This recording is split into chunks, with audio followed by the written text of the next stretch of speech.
समय देकर उसे संस्कारित करना, उसे हर तरह से मजबूत बनाना, यह अलग बात है। उसे आपने गाड़ी दे दी, उसे आपने बाइक दे दी, उसे आपने मोबाइल दे दिया, उसे आपने हर प्रकार के साधन दे दिए, स्कूल में जाने के लिए हर प्रकार की व्यवस्थाएं प्रदान कर दी, ये तो आपने उसके सुख की चिंता की। लेकिन यदि आपने उसके साथ संवाद किया, उसके भीतर में रहे हुए क्षमताओं को प्रोत्साहित किया, उन क्षमताओं को प्रकट करने के लिए अपनी तरफ से पूर्ण सहयोग दिया, तो वो हित की बात है। ये बड़ा मुश्किल होता है। आज आपको ऐसे माता पिता चाहे जितने मिल जाए कि जो बच्चे के सुख की सारी व्यवस्था कर दे, लेकिन बच्चे के हित के लिए काम करने वाले, क्योंकि उसमें डेडिकेशन बहुत लगता है, उसमें आपको बहुत कुछ अपना स्वयं का अस्तित्व खोना पड़ता है, तभी जाकर के आप दूसरे के लिए कुछ कर सकते हो। मैंने आपको बताया था, हम एक सरकारी ऑफिसर के घर पर रुके थे। बहुत व्यस्त समय, यानी 14 घंटे ऑफिस में प्रदान करते थे, 7 डिपार्टमेंट में 2-2 घंटा काम करते थे और हार्ड वर्क। लेकिन उसके बाद घर पे आकर के 2 घंटा अपनी बेटी को देते थे पढ़ाने के लिए, कोई कोचिंग नहीं लगाई।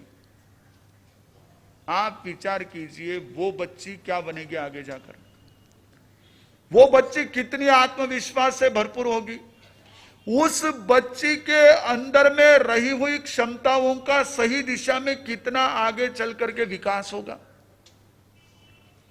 आज डायरेक्शन अगर चूक रही है हमारी पीढ़ी, तो हमें यह सोचना है कि क्या हमारा कुछ कहीं पर समथिंग इज रॉन्ग, कहीं कुछ गलत हो रहा है, हमें सोचना है।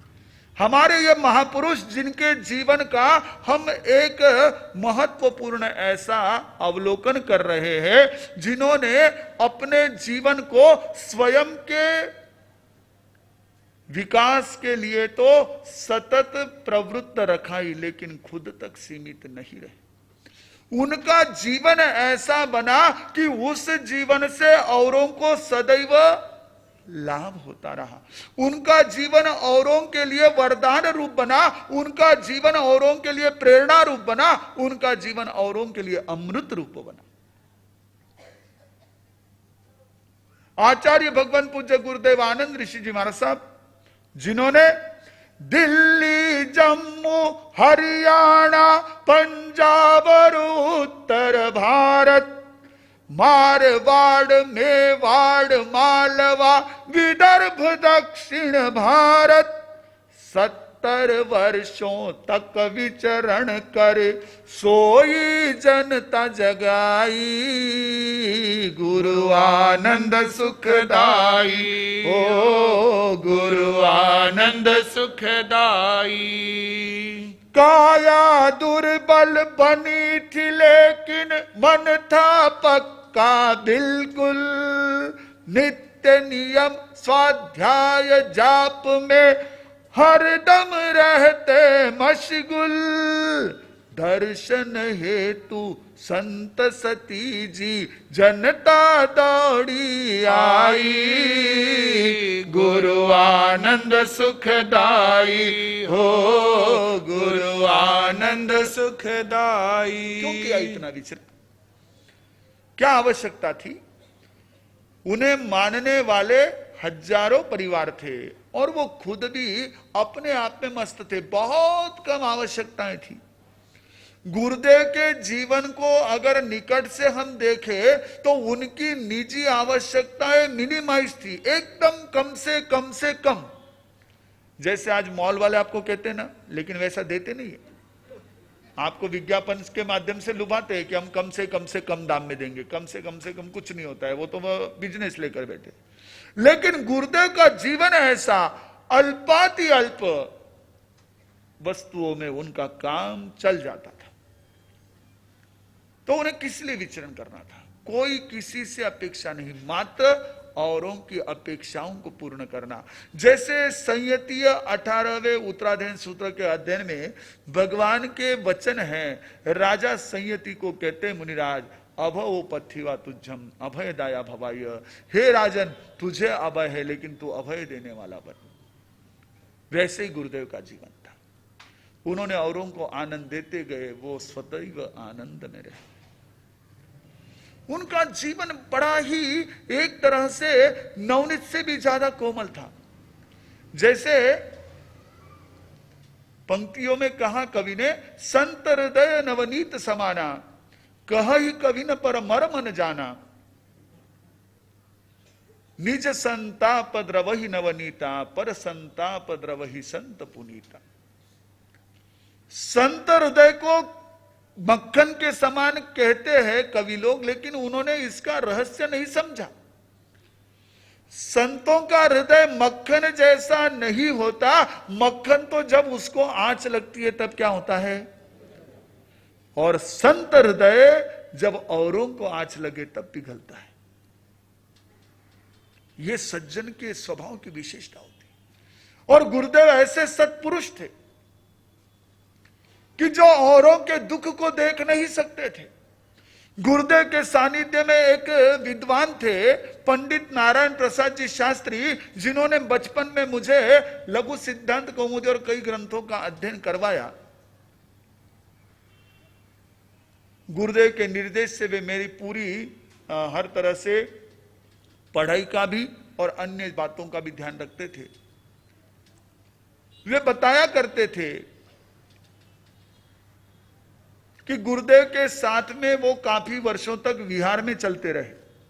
कभी चलते थे, कभी अगर लंबा प्रवास होता तो कोई भी भाई उनको गाड़ी से बस से पहुंचा देते थे, क्योंकि उस समय में इतनी तो हर व्यक्ति के नीचे गाड़ी थी नहीं, हर व्यक्ति के साथ गाड़ी थी नहीं। अब तो पूरा ये देश जो है वो गाड़ियों पर दौड़ रहा है, तो उसमें तो हमारे जैसे अपवाद स्वरूप छोड़ दीजिए, बाकी तो हर जगह यही चल रहा है। लेकिन उस समय में साधनों की कमी थी, तो जैसी भी स्थितियां बने, अगर कोई साधन मिल गया तो गाड़ी में चले गए, नहीं तो पैदल गुरुदेव के साथ चल दिए। ऐसा वो पंडित जी का गुरुदेव के साथ में विहार होता था। 8 महीने गुरुदेव के साथ विहार यात्रा में रहते और 4 महीने अन्य स्थानों पर जहां गुरुदेव का निर्देश होता वहां जाकर के सती जी आदि को पढ़ाते थे।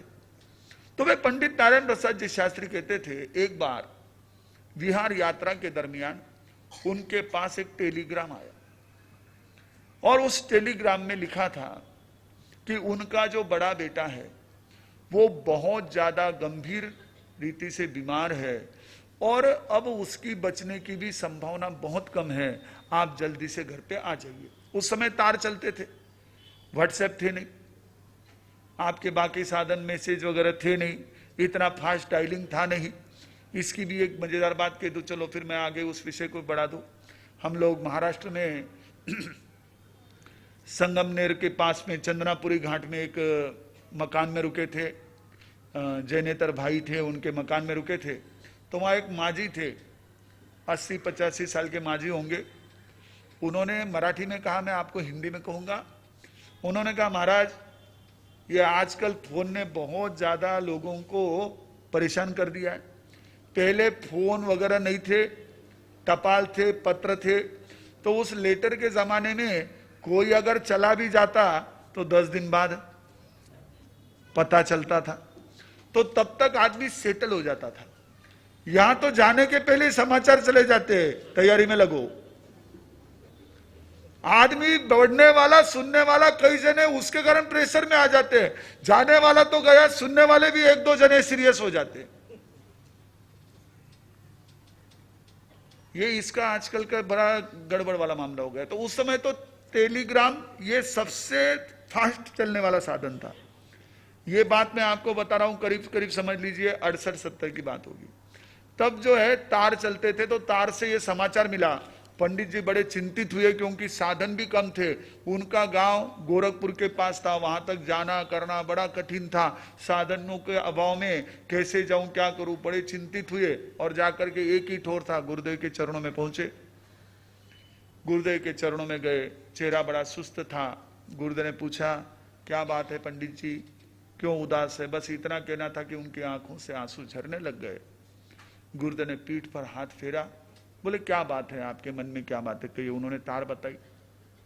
बोले कोई बात नहीं, कोई चिंता मत करो, सब ठीक हो जाएगा, आप चिंता मत करो, आपके बेटे के ठीक होने के समाचार आ जाएंगे, आप चिंता मत करो। गुरुदेव ने सहज में कह दिया, जबकि कुछ नहीं। अब मैं उस समय की बात कर रहा हूं, 68-70 की बात। और आश्चर्य मानिए आप कि पंडित जी ने गुरुदेव के वाणी को अपने लिए प्रमाण मान करके उस विषय को थोड़ा सा भुला दिया, अपने काम में लग गए। 2 दिन बाद पुनः समाचार आए, बेटा काफी ठीक है, घर पे ले आए हैं और स्वास्थ्य में निरंतर सुधार है। आज भी वो है।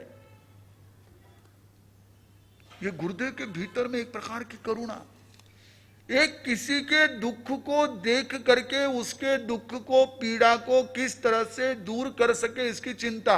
और ऐसा नहीं कि केवल उनके पास आए उसकी चिंता। 1992 की घटना है, गुरुदेव के देवलोक होने से कुछ दिनों पूर्व की बात है। शाम का समय था, पानी चुकाना हो गया। उसके बाद गुरुदेव दर्शन देने के लिए कमरे से बाहर विराजते थे, हम लोग चेयर पर ले आते थे, गुरुदेव विराजे हुए थे। एक दंपति पति पत्नी गुरुदेव के दर्शन के लिए आए, बहुत संपन्न, हजारों करोड़ के मालिक दर्शन के लिए आए। अब ऐसा था कि उसमें जो भाई थे वो मूर्ति पूजक आमनाई के थे और जो उनकी धर्मपत्नी थी वो स्थानकवासी आमनाई की थी। तो उसने ये भावना रखी थी कि मुझे गुरु जी के दर्शन करने हैं, मुझे भगवान के दर्शन करने हैं, क्योंकि पंजाब में गुरुदेव को भगवान के नाम से संबोधित करते थे, तो भगवान के दर्शन करने हैं और इसलिए दोनों चल करके आए थे। और वे आए, गुरुदेव के दर्शन किए, साथ में कुछ लोग आ गए। अब इतने बड़े आदमी हो और साथ में लोग न हो, पता चलने की बात तो ऐसा कम ही होता है। तो साथ में कुछ लोग भी थे, वो आए, उन्होंने परिचय दिया, ये परिवार है, ये दंपति है, और बहुत श्रद्धा से, आस्था से दर्शन के लिए आए। उन्होंने दर्शन किए तो भाई साहब ने कहा कि महाराज जी, मैंने मेरे गुरुदेव के कहने से लुधियाना के पास एक नगरी बसाई है, एक सोसाइटी बनाई है, जिसमें अपने साधर्मिक बंधुओं के लिए अनेक घर उपलब्ध करा दिए हैं, वहां पर वे रह सकते हैं। और इस तरह की व्यवस्थाएं गुरुदेव के आज्ञा से की, उनके नाम से काम किया हुआ है। मैं चाहता हूं कि आप भी कुछ आज्ञा करें तो मैं काम करना चाहता हूं। गुरुदेव से ज्यादा बोला नहीं जाता था, बहुत श्रम होता था, क्योंकि आखिरी में गुरुदेव को स्वर यंत्र का पैरालिसिस था। तो गुरुदेव ने कहा धीरे धीरे, भाई यहां अहमदनगर में जो जो आवश्यकताएं थी समाज की, उसको काफी हद तक पूरा किया गया। परीक्षा की जरूरत थी पहले, वो पूरी हो गई। फिर विद्यार्थियों को तैयार करने के लिए छात्रवृत्ति फंड चाहिए था, वो हो गया। संत सती जी की शिक्षण के लिए व्यवस्था चाहिए, वो हो गया। गुरुदेव का एक बात करने का तरीका था, वो हर चीज को विस्तार से और अच्छी तरह से समझा देते थे। फिर यहाँ पर समाज के लिए आयन की व्यवस्थाएं चाहिए थी, वो भी हो गया। अब काफी काम हो गए हैं। एक ही भावना मेरी है कि यहाँ काफी जनता जो है वो एक तरह से विपन्न अवस्था में भी रहती है, बहुत कमजोर तबके के लोग हैं, उनके लिए कोई अच्छा सा हॉस्पिटल बने, ये मेरी भावना है। ये गुरुदेव ने अपने जीवन में हमेशा किया, सबका जिसमें मंगल हो। वो प्रतिदिन प्रार्थना भी करते थे, उनकी सुबह का क्रम था, 2 चीजें कभी नहीं छूटी, एक तो प्रातः काल की प्रार्थना और भोजन के पहले का नित्य नियम का पाठ। तो प्रातःकालीन प्रार्थना होती थी, जिसमें गुरुदेव प्रतिदिन तिलोक ऋषि जी महाराज साहब के छंद का भी पाठ करते थे, जो छंद अपने आप में बहुत पावरफुल है, किसी भी दूसरे आपके अन्य 40 तंत्र मंत्र से भी महत्वपूर्ण, जिसके अंदर वो परमात्मा के स्तुति का सामर्थ्य है। ऐसे उन छंदों का पाठ होता था, वे छंद एक एक प्रतिदिन बदल कर बोले जाते थे। उस छंद से पहले गुरुदेव जो प्रार्थना करते थे वो थी, शिवमस्तु सर्व जगतः परहित निरता भवन्तु भूतगणाः दोषः प्रयान्तु नाशं सर्वत्र सुखी भवतु लोकः। शिवमस्तु सर्व जगत, इस संपूर्ण जगत का शिव हो, कल्याण हो, सभी जीव दूसरे के हित के लिए तत्पर रहे। परहित निरता भवन्तु भूत गणाः, दोषः प्रयान्तु नाशम, जो कि किसी के भीतर में रहे हुए दोष है, कमजोरी है, खराबी है, बीमारी है, वो सारी दूर हो जाए। सर्वत्र सुखी भवतु लोकः, ये लोग, ये जन सभी जगह सुखी बने। ये उत्तात्त भावना, ये उच्च भावना उस महापुरुष के भीतर में सदैव बसती थी। उन्होंने सदैव इस प्रकार का कार्य किया। हम लोग जब छत्तीसगढ़ प्रवास में थे, उस समय में छत्तीसगढ़ प्रवर्तक पूज्य रतन मुनि जी महाराज साहब ने हमें किस्सा सुनाया। हमारे प्रवर्तक श्री जी भी उस घटना के साक्षी है। जब गुरुदेव का जम्मू चातुर्मास था, जम्मू चतुर्मास में पर्युषण में एक साध्वी जी की तबीयत खराब हो गई।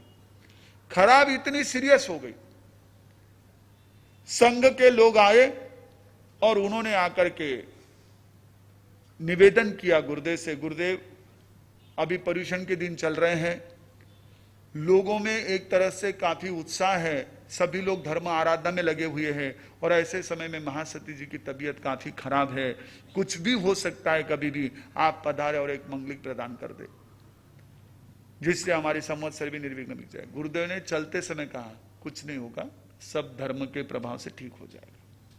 गुरुदेव गए, मंगलिक सुनाई, लौट करके पुनः अपने स्थान पर आए। सती जी के स्वास्थ्य में सुधार, उसके बाद काफी वर्षों तक रहे।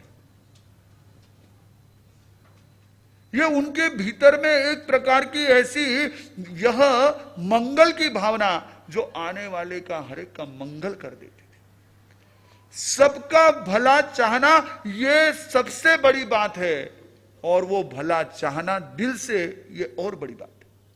देखो, कहने के लिए तो आप भी मैं भी यही कहेंगे कि सबका अच्छा ही होना चाहिए, लेकिन मन से भी ये होना बहुत बड़ी बात है।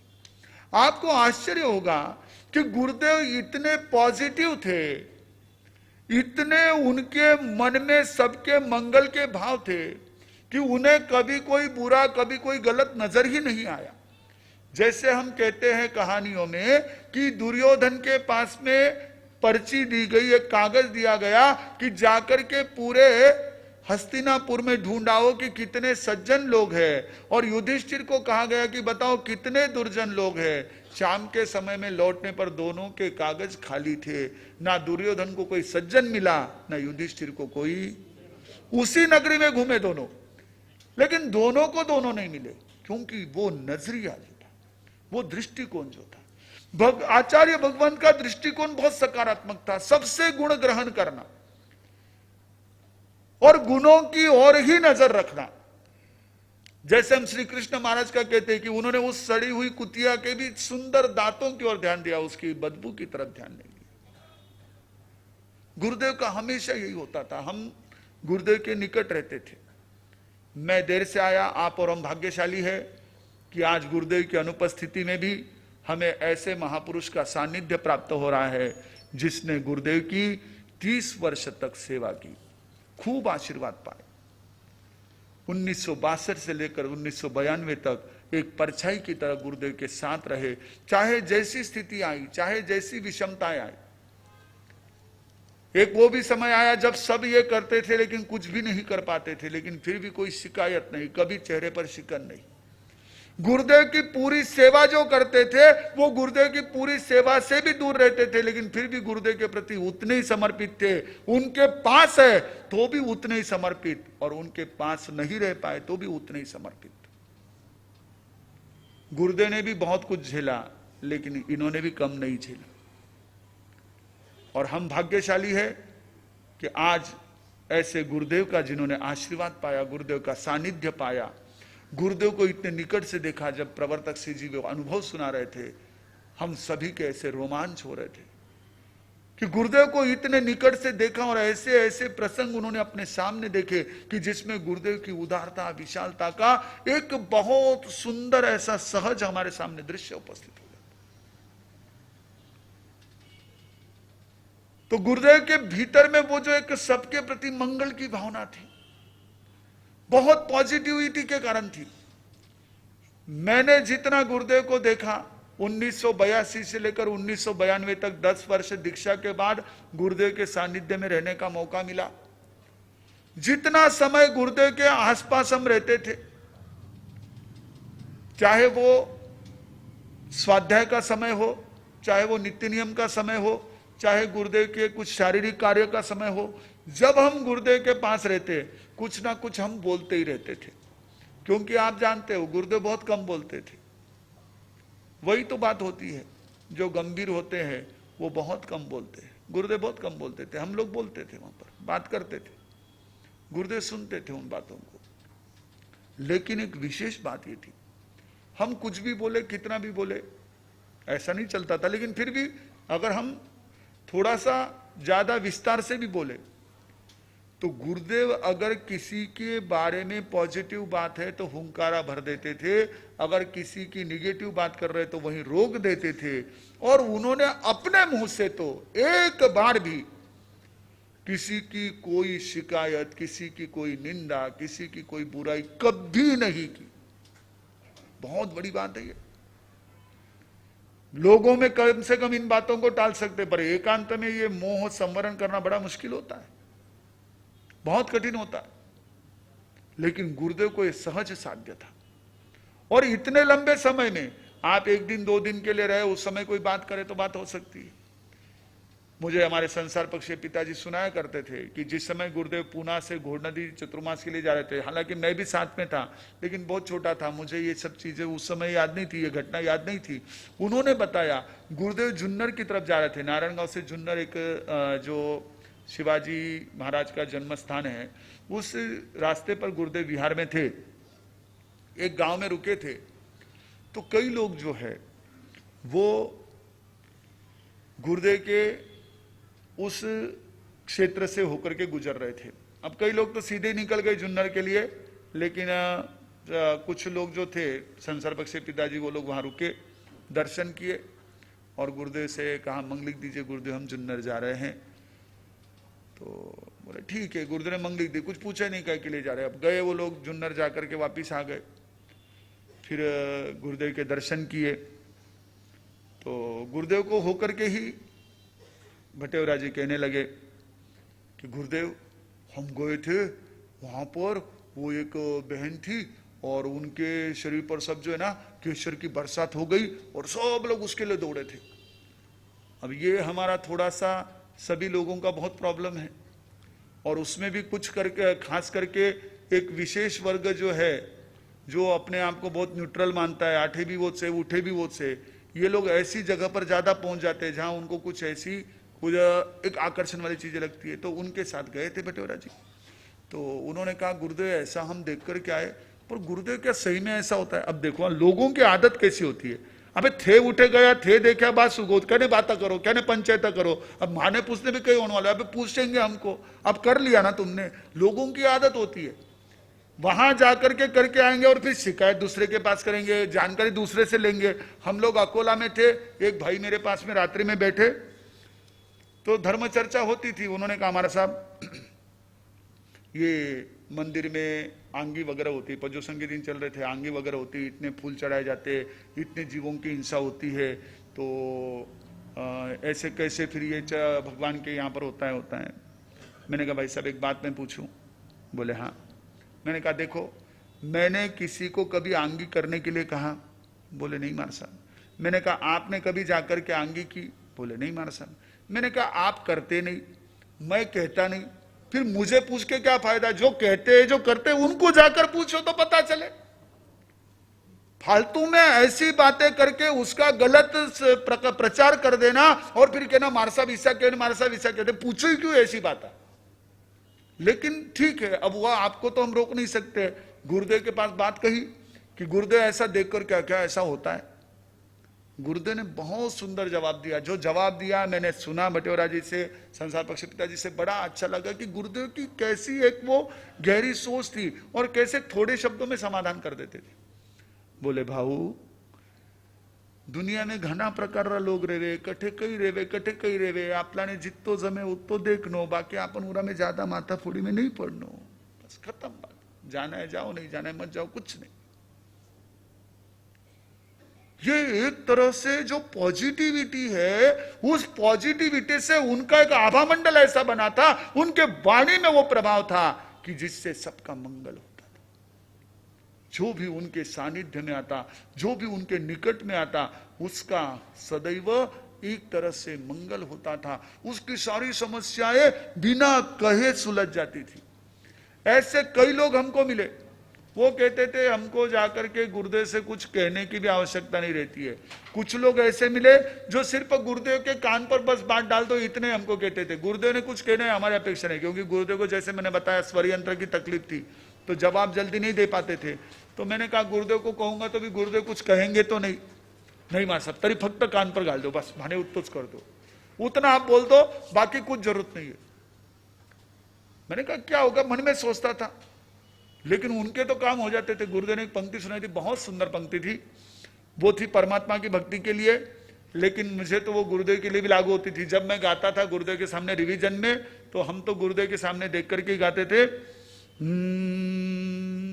जगत सरताज हो जिन राज न्यामत को दर्श दे दीजे, तुम्हारा क्या बिगड़ता है, तुम्हारा क्या बिगड़ता है, मेरी बिगड़ी सुधरती है, मेरी बिगड़ी सुधरती है, तुम्हारे दर्श बिन स्वामी, तुम्हारे दर्श बिन स्वामी, मुझे नहीं चैन पड़ती है, मुझे नहीं चैन पड़ती है। गुरुदेव इस पंक्ति पर बहुत हंसते थे, बहुत तबीयत से हंसते थे। तुम्हारा क्या बिगड़ता है, मेरी बिगड़ी सुधरती है। कभी ने कैसी बात कह दी कि उनको कोई जोर नहीं पड़ता है, लेकिन सिर्फ उनके देख लेने से हमारे सारे काम सॉल्व हो जाते हैं।